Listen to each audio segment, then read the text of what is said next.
you would think, okay, that's great. Everybody has access to healthcare. They can go and have the MRI. They can go and have whatever test they want. And that is where the problem starts. That, people who, let's call them people of the global majority, people, of the global majority, when they go and see their doctors, they face discrimination. They face, unconscious biases. And that actually affects the treatment they get. You have more power over your health than what you've been told. This is the Healthy Lifestyle Solutions podcast, and I'm your host, Maya Acosta. I'm passionate about finding healthy lifestyle solutions to support optimal human health. If you're willing to go with me, together we can discover how simple lifestyle choices can help improve our quality of life and increase longevity in a big way. Let's get started. Health equity, racism in healthcare, and culturally appropriate foods are topics of today's episode. Dr. Leila Dehghan is here to share her experiences both as a physician and as a patient. Stay tuned to learn more about how we can support our patients by better understanding social determinants of health. As always, the full bio and links for each guest can be found on our website, healthylifestylesolutions.org. I hope that you enjoy this episode.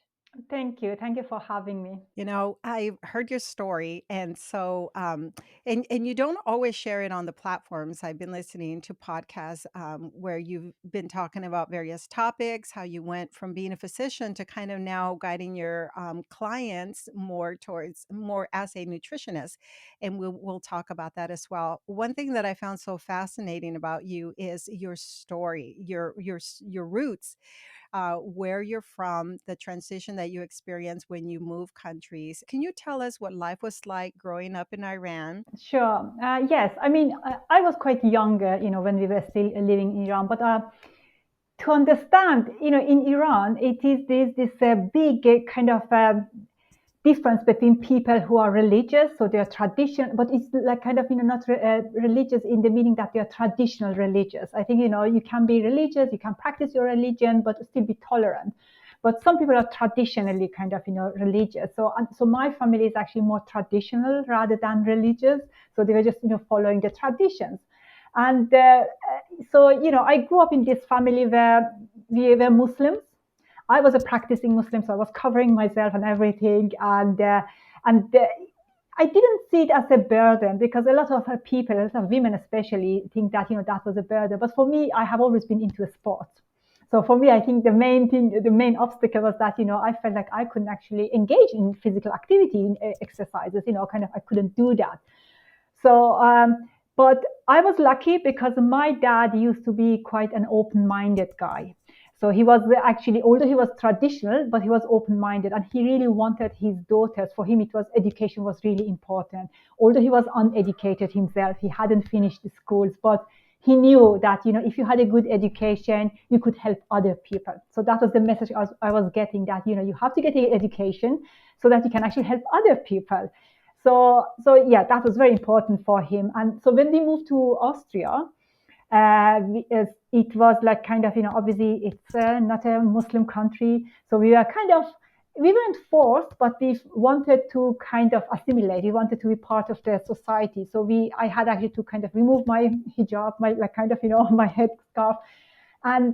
But I think, when you grow up in a different culture, you see this clash between these two different cultures, and you have to kind of navigate through the system, through the cultures, and always people asking you all these questions, like kind of, so your country is like so primitive, you do this and that, and you have to defend yourself, defend your ways of being.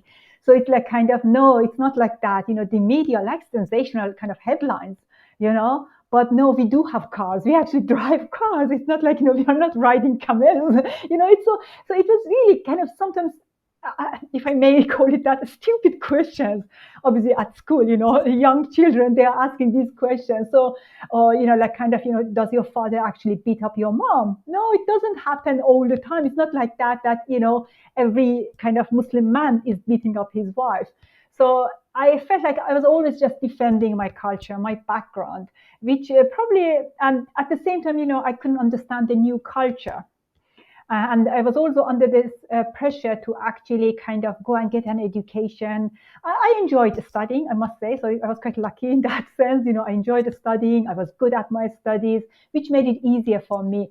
And in a way, I wanted to help. So it was again easy for me to choose medicine, but it was also what my father wanted for me. So it was his wish that all his children, I have another sister and two brothers, he wanted all of us actually to study medicine and become doctors so that we could give back to the society. And yeah, my sister is also a doctor, but my brothers didn't actually kind of follow that path. So yes, I mean, it's a sexism, you actually experience as a woman. I think you do it all your life in one way or another. But in some settings, it is more prominent. Like kind of, I remember, as I said, I was very sporty. If I would do like kind of, I started doing karate as a teenager, or if I would go cycling, people would look at me and they would think that I'm doing it because I want to lose weight. They could never kind of imagine that I'm actually doing it because I enjoy doing it. Or if I was doing martial arts, they thought, oh, are you looking for a man from that background? As if, like kind of, I would only do things just to attract a man. So I couldn't have my own mind, my own kind of desires. So yes, it was there. But at the same time, Austria is a very racist country. So it was always like kind of I was the foreigner. I mean, they don't even call it like immigrants. We were the foreigners. That is the German word for immigrants is more like foreigner. And I was the good one. I was one of them just because they knew me. So it wasn't like kind of I was doing anything special, but they knew me. So I was one of them. I'm okay. I was okay to stay there, to be there, but not everybody else. So which was for me like, yeah, but then, if you didn't know me, I would be one of those you didn't want to have in the country. So for me, um, racism played a huge role when I was growing up, and especially when I went to medical school. I had situations where the professor actually pointed his finger to my head, during an exam, asking me a question and said, if a gun was pointed to your head, what would you answer?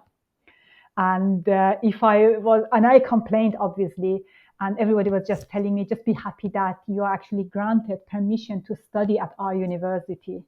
And so it was, yeah, so that's why I'm so vocal about racism.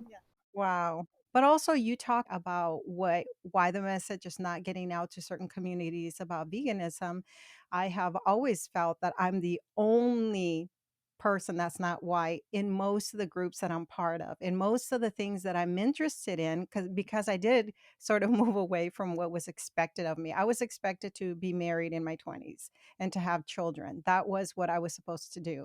And I fought against it because I wanted different. I wanted something different for myself. And so I wonder if you felt any pressure as well to follow, a certain lifestyle. Yes, definitely. I think, when you come from those backgrounds, as a woman in general, you're expected to get married as soon as possible and have children. And I was actually, when I was working as a doctor, I was a pediatrician.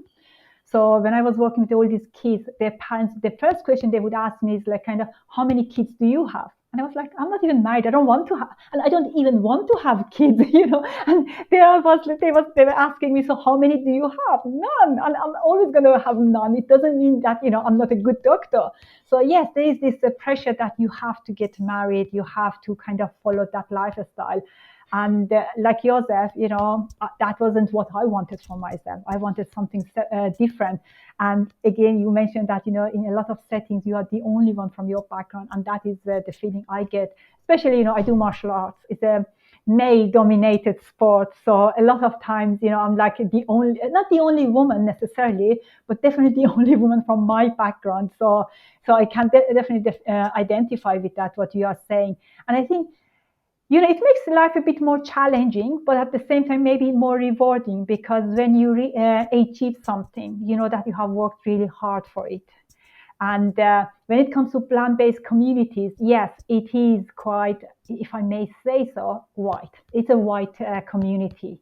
And I have had the people, like, when I was submit sometimes articles to magazines, I had actually somebody tell me that, like, I cannot actually publish your article in this magazine because we are actually targeting white middle class women, and they wouldn't be interested in what you are, what you have to say. And yet you have so much to contribute. How could they not see the value in that? Yeah, but I think, when you start talking about issues like racism, diversity, it makes people uncomfortable. And it's not just the white people, even, people, of color, they can get uncomfortable because, it is quite traumatic what we experience, all these experiences, and but we still have to carry on. We don't really share it with anybody. And every experience is unique in a way.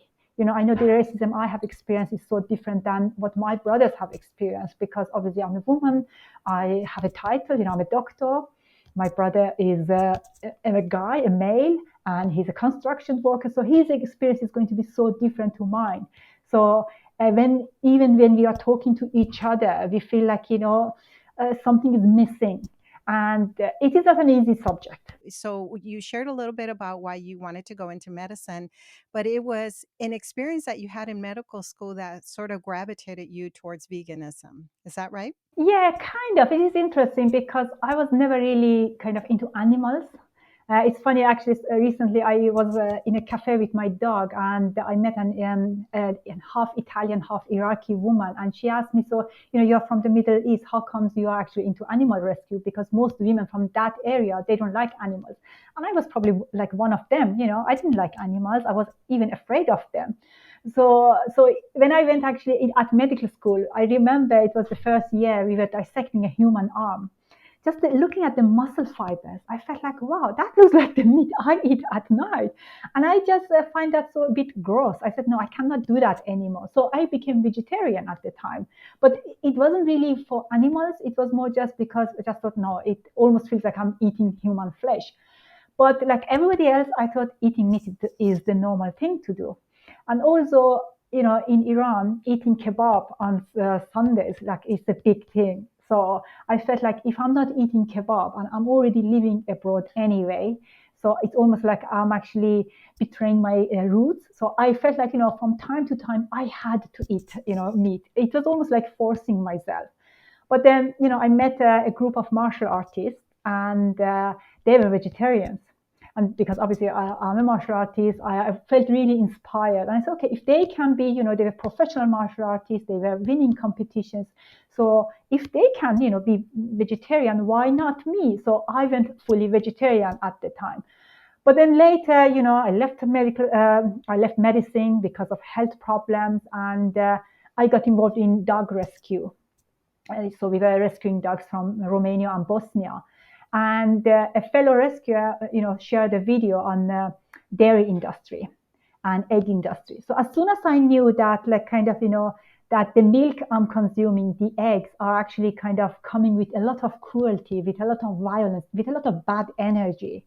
I just couldn't have it in my body anymore. And it was, for me, it was actually, I went vegan then and there. I know not everybody can do that, and I appreciate that, or respect that. But for me, I just said, like, you know what? I cannot have that bad energy in my body. So I went vegan overnight, kind of, yeah. Right. And did you receive a lot of backlash from family and friends? Because I have always done things a little bit differently. So it was like, okay, there she goes again. She's doing something new. So, it wasn't like kind of, like backlash, but it was like, okay, we are used to you doing something new, fine. But, later when I transitioned to a whole food plant-based diet from being a junk food vegan, I healed my migraines, and I was doing really great. And my mom, obviously, she knew how much I was suffering from migraines, how much that was affecting my life. But even so, she would look at me and say, oh gosh, you look so pale. This new vegan diet is not really doing you well. And I was like, kind of, but you saw the difference. I'm actually having a life now. Whereas before, I was in bed all the time. So it wasn't really backlash like that, but it was more like kind of, not acceptance. And it is really difficult for me to actually kind of bring my family, inspire my family to go vegan, because they are still living in Austria. So I remember once I visited my family and I took them, there are a lot of vegan restaurants in Vienna. So I took them to this vegan restaurant, like kind of, let me show them how delicious vegan food is. But we experienced racism in that restaurant. Although it was like empty, completely empty. They gave us a seat at the back and they were really unfriendly. So they didn't really help me to actually kind of, bring the message to my family. So yes. Oh my goodness. Well, that makes sense. How do we get our people on board if we don't have representation, like you said? Now, I'm really impressed because you devoted your life initially to becoming a physician. So you did all the school, all the training to then kind of pivot to then continue on your journey towards wellness in a different approach through nutrition. So then you went back to school. So your degree in public health was after medicine. Yes, it was actually Wow. a few years later. Yes, definitely. Yeah. And I've heard that's a tough degree. Is it? I don't know. It is for me the year when I actually transitioned to a whole food plant-based diet and regained my health. I was free. I mean, I cannot, I mean, even now, I'm so used to this new normal. So, but when I look back, imagine being in bed 20 days per month, and then suddenly you're free. You can do whatever you want to do. So I think I had a lot of energy. I wanted to kind of catch up on life, like kind of, I have to do this, I have to do that. So I didn't find it difficult. Maybe it was a bit challenging because, especially when you are studying nutrition, you hear about protein complementing. There was still a lecturer who was saying that if you're eating plant-based food, you have to combine plant proteins, so stuff like that. But otherwise, I didn't. As I said, I was just full of energy, and I feel like when I look back in the last 3.5 years, I have been just working hard, but it is also because I feel like I have to catch up. I missed so many years of my life just being in pain and not doing the things I love to do. So yeah. Yes, I understand. I often say that at my age, 51, I feel better than I did when I was 35. It's just incredible. So you now have dedicated your life towards supporting clients, and you're part of Plant-Based Health Professionals UK. How did you learn about the group, and how did you find your people? In a sense, like when we find our community, our plant-based community, how did all of that come about? Well, the Plant-Based Health Professionals UK, they're actually a community interest company and they were founded by Dr. Shirin Kassam. And I first heard of them in 2018 when they were actually hosting their first ever conference in nutrition for medicine. And for me, that event was actually that conference, that 1 day conference was life changing because that is when I learned about the whole food plant-based diet. So that is when I actually decided, okay, I'm going to change my diet because I was suffering from these chronic migraines. And so I always feel like I'm so grateful to them for what they are doing. So what they are really doing, the aim of the organization is that educating other healthcare professionals, but also the public about the benefits of a whole food plant-based diet. And then towards the end of my master's degree, actually, Dr. Shirin Kassam asked me to join their team as a board member. And then, a year later, I started, working for them as the education lead. So, I mean, it's a small group of healthcare professionals. We have like kind of, 9 team members who are active, and then, a few advisory board members. But we do quite a lot. We have a website with a lot of fact sheets. I think we have more than 40 fact sheets. We host the webinars, and you already mentioned the 21-day plant-based health challenge. So yes, we are just active, really spreading the message. So that is what we do, and there's so much to do. Like Shirin sometimes says, at some point you have to stop doing it because there's always something else you could do to promote the message. But yes. Exactly. And sometimes we forget to celebrate those achievements, the successes that we've done. It's almost like we bypass them. Okay, I did this. Okay, let's move on to the next thing. I noticed Chef AJ hosted several of you. She did like a whole week of plant-based health professionals UK and featured several professionals as well. Okay, so I am interested in us talking about health equity, food diversity, and if you can explain a little bit more to our listeners, because these are sort of terms they may not be familiar with, especially the one on global majority. Is that that? So the first time I've heard that was with you. Is that something that you've kind of coined, or where does this come from? I read about the people of the global majority on the Encompass, which is an organization which is helping to kind of fight racism in the animal kind of rights movement, in the plant-based community. And the term is coined, I don't know by whom to be honest, but it refers to Black, Indigenous, and people of color. So, and the idea is to empower people, but instead of saying ethnic minorities, which makes them like kind of a small group, or even by saying people of color, or it makes them like kind of, okay, they are not white. Saying people of the global majority just shows that there are actually a lot of us, and it is not just in these countries like in America, in the US, or in the UK. Actually, you find them everywhere. And also, by calling them people of the global majority, we are not too much focused on the skin color, because I think sometimes when we focus too much on the skin color, which can play a huge role actually, how we are treated and discriminated against. I don't, deny that. But then, like for example, I have heard from a lot of people saying, "Oh, you're actually kind of white," because I'm fair skinned. So I think just not focusing too much on the skin color, just seeing that we are a huge actually population, it can be empowering. So that is the idea. Okay, thank you for clarifying that. Also, at one point we were using the terms underrepresented or underserved. So, what would be the right term to when we're speaking about someone of a lower socioeconomic status? I don't know. It really, because it keeps changing, as you say. In the UK, we used to call them BAME, Black, Asian, Minority, Ethnic Groups. But then they realized if you call them ethnic minorities, then you're actually kind of including the gypsies, for example, who are white. So who are actually European. So that's why we moved away from that. I actually like the term myself. I don't have any problems with that. But I can understand that, again, we are talking about the different people from diverse backgrounds, and somebody might actually not like hearing ethnic minority because they don't see themselves as a minority. They don't want to see themselves as a minority. And also, like, whenever we talk about ethnic minorities or even BIPOC, we're always focusing on what is missing. We always talk about the health statistics, which is like kind of obesity is, more prevalent in those communities, heart diseases, it's like kind of, all the problems.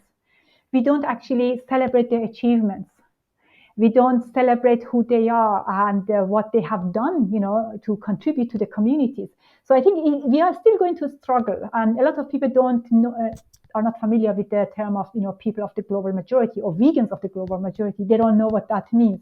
So it's going to take a long time before actually it is kind of more common. Yes. And so we'll be talking about two different topics. I think one is just access to healthcare, and then the other one is on food diversity. So if we can start maybe with the one on healthcare. So I would like to hear more from your perspective of what you are talking about when it comes to access to healthcare. Sure. I think some countries, they have the insurance system where you need to have an insurance so that they pay for it. So that is something completely different. And even here in the UK, you can have, private insurance, and the same in Austria, you can have private insurance, but healthcare as such is free. You live in this country, you have access. So in this way, you would think, okay, that's great. Everybody has access to healthcare. They can go and have the MRI. They can go and have whatever test they want. And that is where the problem starts. That people who, let's call them people of the global majority, people of the global majority, when they go and see their doctors, they face discrimination. They face unconscious biases, and that actually affects the treatment they get. And for me, the way I see it is like kind of, it is great that we have access, and it is great that we know what helps, what tests you need to know to have, what kind of treatment. But if your doctor doesn't actually provide you with that, doesn't actually kind of write the test for you, doesn't send you for those blood tests or for that MRI or whatever, then you are not really getting it. And it is interesting because in the UK, just recently, a couple of weeks ago, a new report came out, which is showing that, the racism in the national health system. And there is also this issue that a lot of times, when people of the global majority, when they go and see the doctors, there may be a language barrier, but sometimes it's not the language barrier as such, more the cultural barrier. Or people, as soon as they see somebody from that background, doctors have these preconceived ideas that, oh, they're not going to have real problems. It's going to just be anxiety. It's going to be this and that. So they may not actually hear them out. They may not really pay attention. And for me, obviously, I'm a doctor myself. I know, how to talk to another doctor. But I have experienced that myself as well. But then because I know my rights, I know about medicine and how it works, I can actually raise my voice and say, no, I want this because of this and that. But there are a lot of people who feel intimidated, by figures of authority, for example. In many ways, Dr. Leila, like I consider myself a patient advocate. Like I want to help empower people to have a voice, to know like these kind of conversations are helpful because and when we talk about anything from heart disease to breast cancer, it gives people language, words that they can use when they go to their physician. I myself, I realized, when I was suspicious that I had thyroid problems, I remember taking a book that I had read and I took it to my endocrinologist for the first time. And he just kind of laughed at me and he goes, "You can put your book down."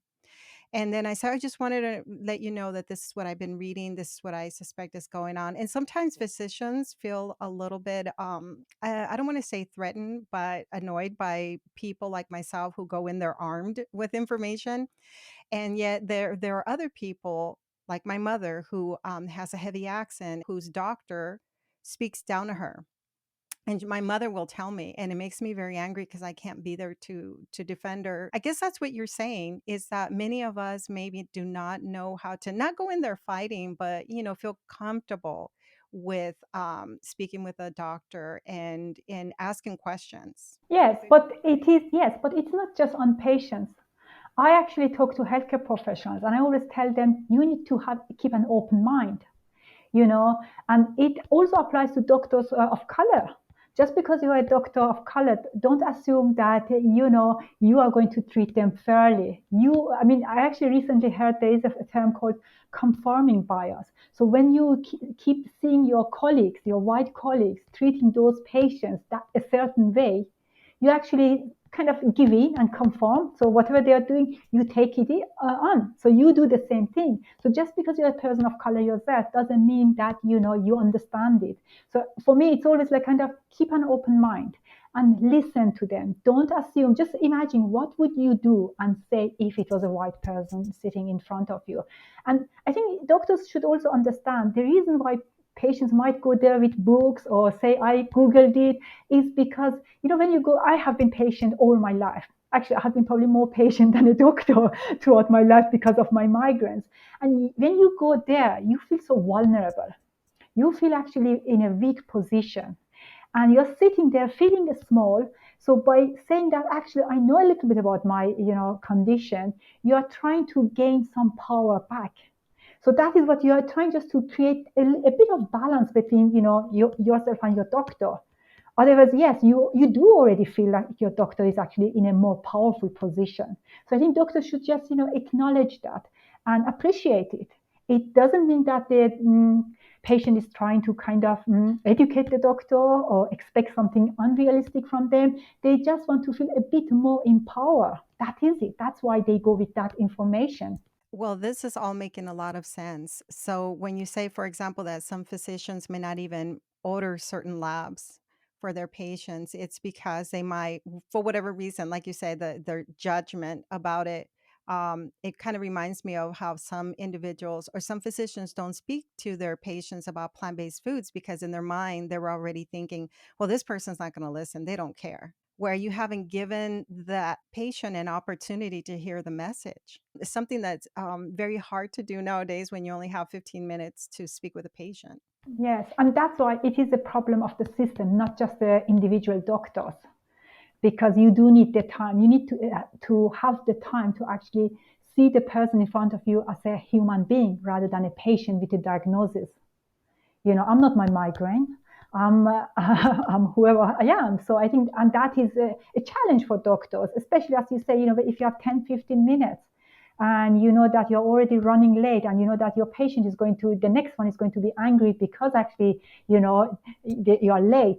So I think there is a lot of issues going on. So I'm not blaming just one person. It's not the doctor, it's not the patient. We all play a role. So we all need to take responsibility for our part and do our part.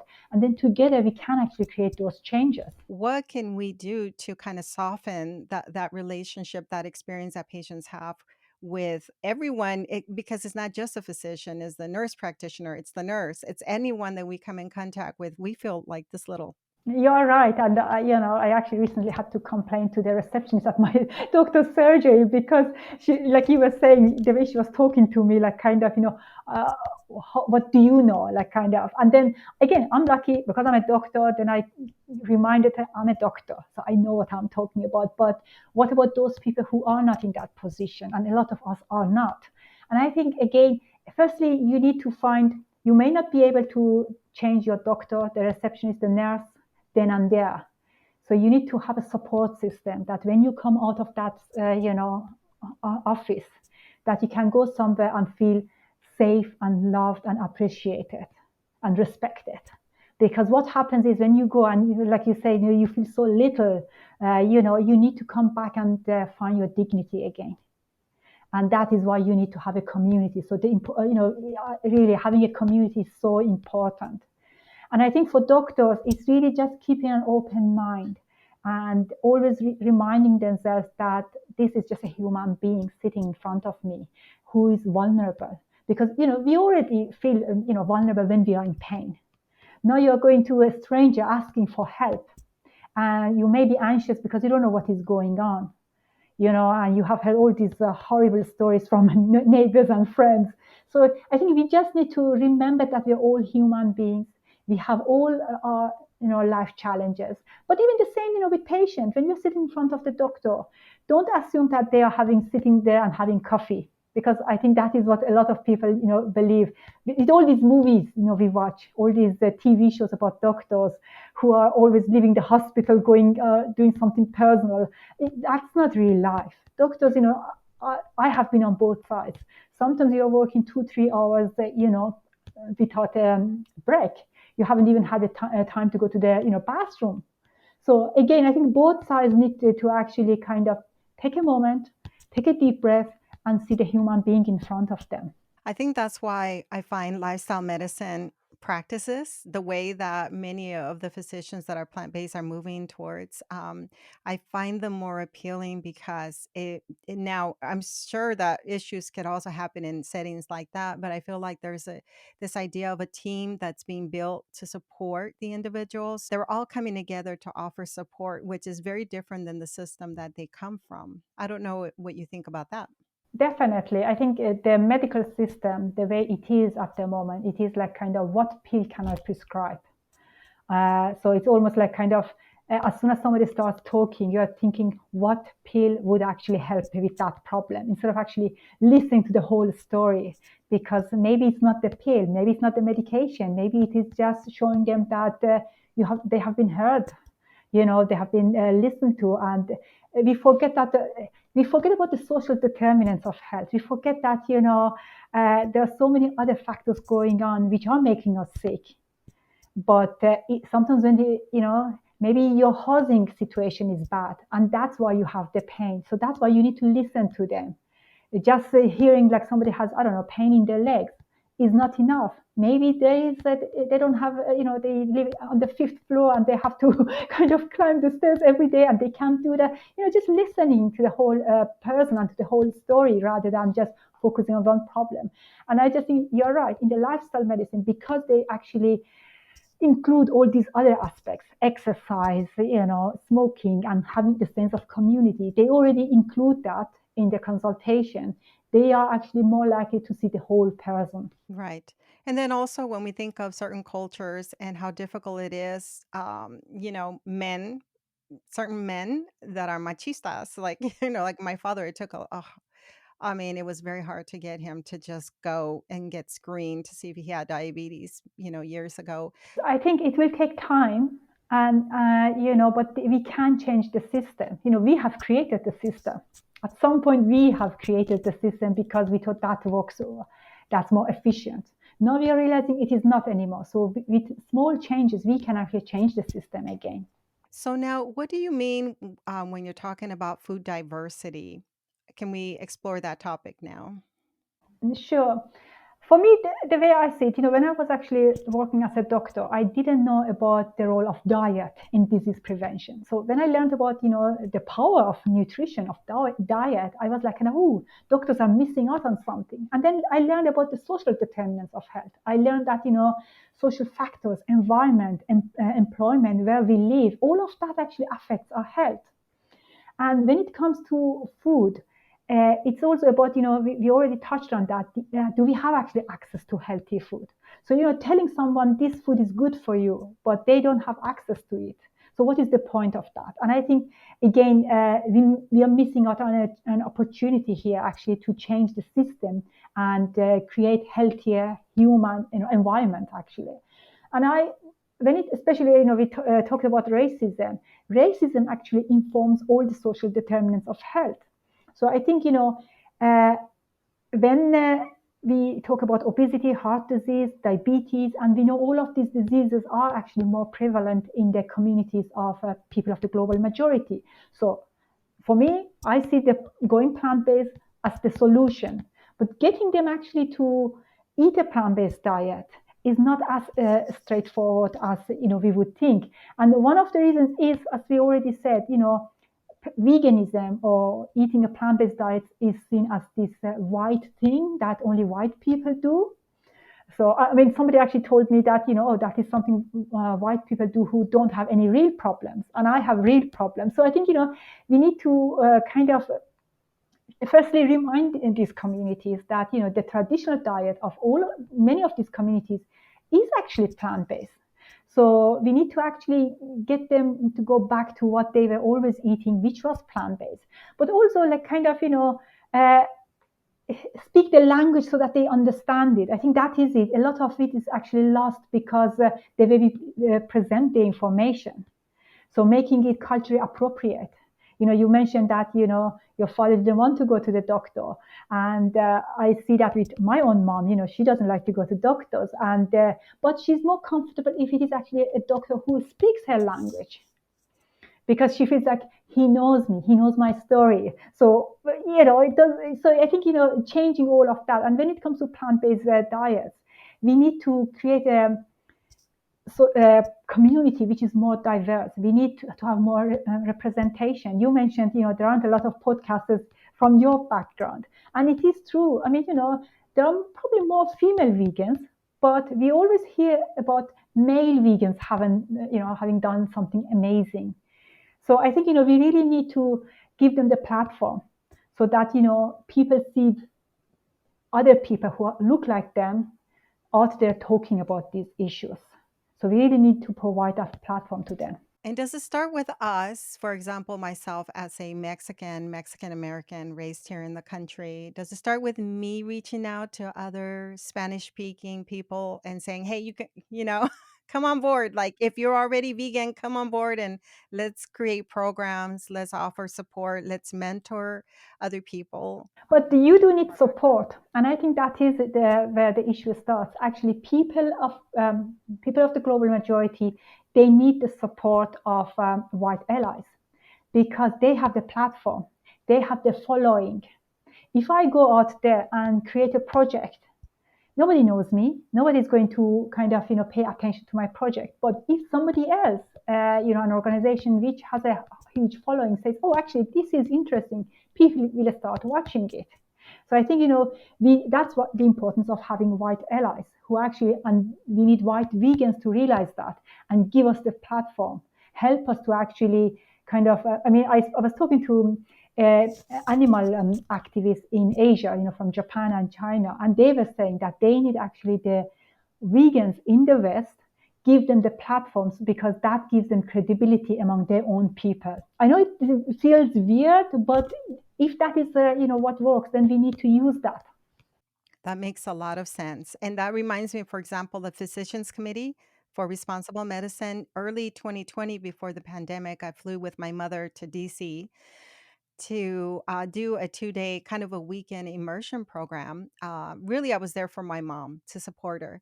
And it was nice. She liked the food. Everything was good. But I don't feel like it was a major transformation for her. And then when the pandemic hit, the Physicians Committee organized something similar online, all in Spanish. And they invited a famous celebrity from Mexico to kind of start kick everything off. And so I said to my mother, I signed you up and you log in from your house. I log in from my house and we'll watch it together. And at the end of the day, she said, "Oh my goodness, I know what you mean by plant based nutrition. I now get it." Well, the Physicians Committee for Responsible Medicine is the one responsible for having created this opportunity in Spanish. And so I guess we just need more opportunities like that. Yes. I mean, actually, PCRM just recently did a One Healthy World, and they had classes in Spanish, French, Chinese, and I thought that is great. I wish they would do something similar in Persian, because I know the same. When I talk to my mom about plant-based diet, I think she's even listening to me. But one day she actually sent me a video by an Iranian doctor talking about a plant-based diet in Persian. And she was like, "Oh yes, now I understand it." So, and it's not just a language. I mean, it does make a difference. Even if you understand English, hearing it in your own language is a bit different. I don't know. It just touches you more. And seeing that you can still have your own foods, the foods, you associate with happy memories, from your childhood, that you can still enjoy them on a plant-based diet. That is important as well. Right. And we feel validated when it's people that we can identify with. I know that when I first started this work, when we were doing events in person, immediately I had this idea of we need to do this in Spanish. But at the same time, I was also learning like everyone else. I think by then I had already done the eCornell course too. But I mean, I'm learning it. If I'm just learning all this in English, I need to have that foundation first. But most of the people that we attracted were not Spanish speaking Latinx community people. They were mainly, white Americans and maybe, patients of my husband's. So that's what we're attracting right now. And it's because I haven't gone into the communities. And then that's just another, gosh, a whole entire topic in itself of how do you outreach to people who need to hear this message. I heard you talk about the campaigning, for example, is we need to create campaigns that gravitate towards people who need this message. And as you mentioned, we need to have people who are kind of celebrities or semi-celebrities who speak. And I mean, I focus on athletes because I think, people find usually athletes very inspiring. They want to be like them. And we almost feel like, athletes have achieved something, impossible. So if they talk about a plant-based diet, people are actually listening to them. And I think, we need to use those people to reach to those communities. Could you tell us more about that? Because that's another aspect of you, just overall, just your being an athlete, loving martial arts. But then now is this part of a series that you're interviewing athletes? I did this project, at the start of the pandemic, actually, because I have always been kind of looking for ways to kind of reach those communities. How can I actually spread the message to those communities? And it was interesting because we also talked about, sexism, and I was reaching out to these athletes, and it was interesting. As soon as I would email a male athlete, I would straight away get an answer, a link to calendar, kind of, to a schedule. But it was difficult to find actually female athletes. And somebody asked me, like, kind of, you interviewed 8 people, but only 2 of them are female. That wasn't, my goal. It was just like, it just happened because I got more responses from male athletes. And I think it has to do with confidence. Maybe women are not as confident in general as men. Again, it can be just because the society doesn't actually kind of promote it, encourage it, you know. So men are usually more prone to say, "Oh yes, I do it. Why not? I can do it." Whereas women need more preparation. Maybe, I don't know. So anyway, yes, it was.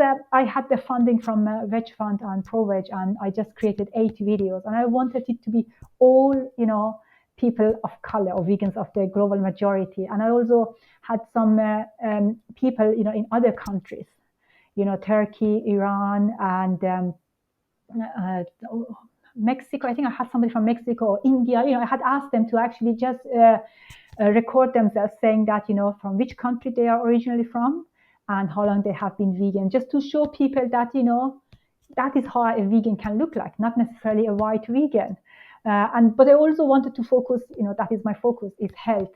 So I had healthcare professionals of color, vegan healthcare professionals of color. So we covered, different topics, but also covered racism and intersectionality, because I think that is so important.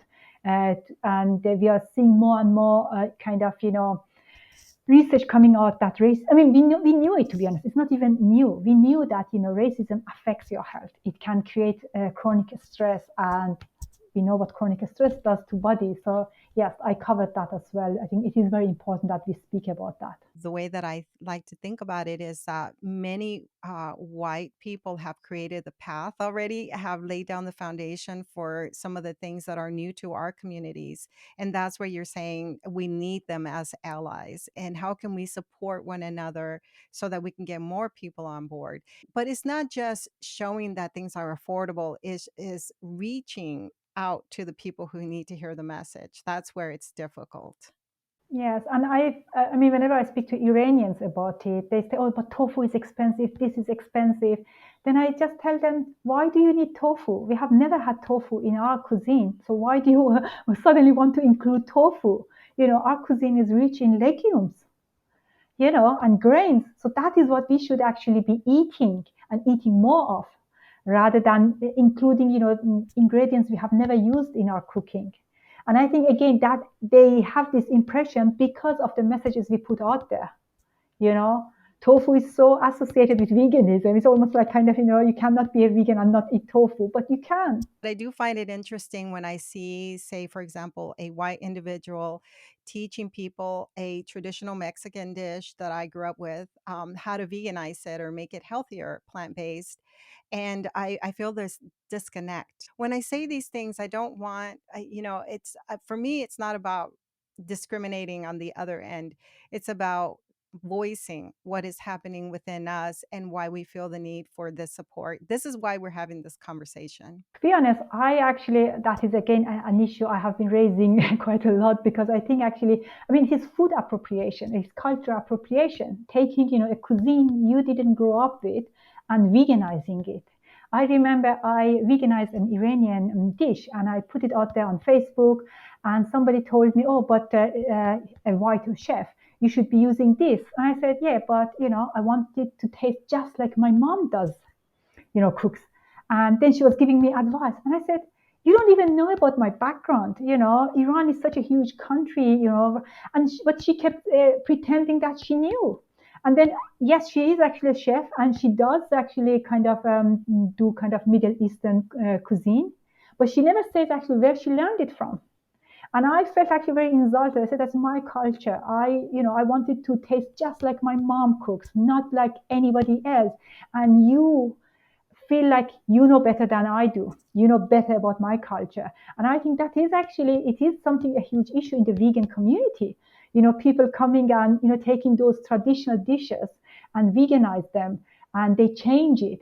And it's not going to attract people from those communities. If anything, it is going to actually kind of, yes, estrange them. They just kind of feel like, they have, it's almost like, stealing from a different culture. It's interesting because I have a little segment on my YouTube channel where I like to invite, usually a podcast guest to come and cook with me if he or she likes to cook. So I like to invite them on the show, and I ask them to teach me something that they enjoy. And it was not intentional, but it's become a little bit more cultural. So I did have a Mexican guest come on, and she taught me her version of a plant-based pozole. I had another individual come on. She's Vietnamese. She came on and taught me how to do a spring roll vegan plant-based. And I loved it. I love the whole experience, but I love giving them that platform of you're the expert and I'm learning.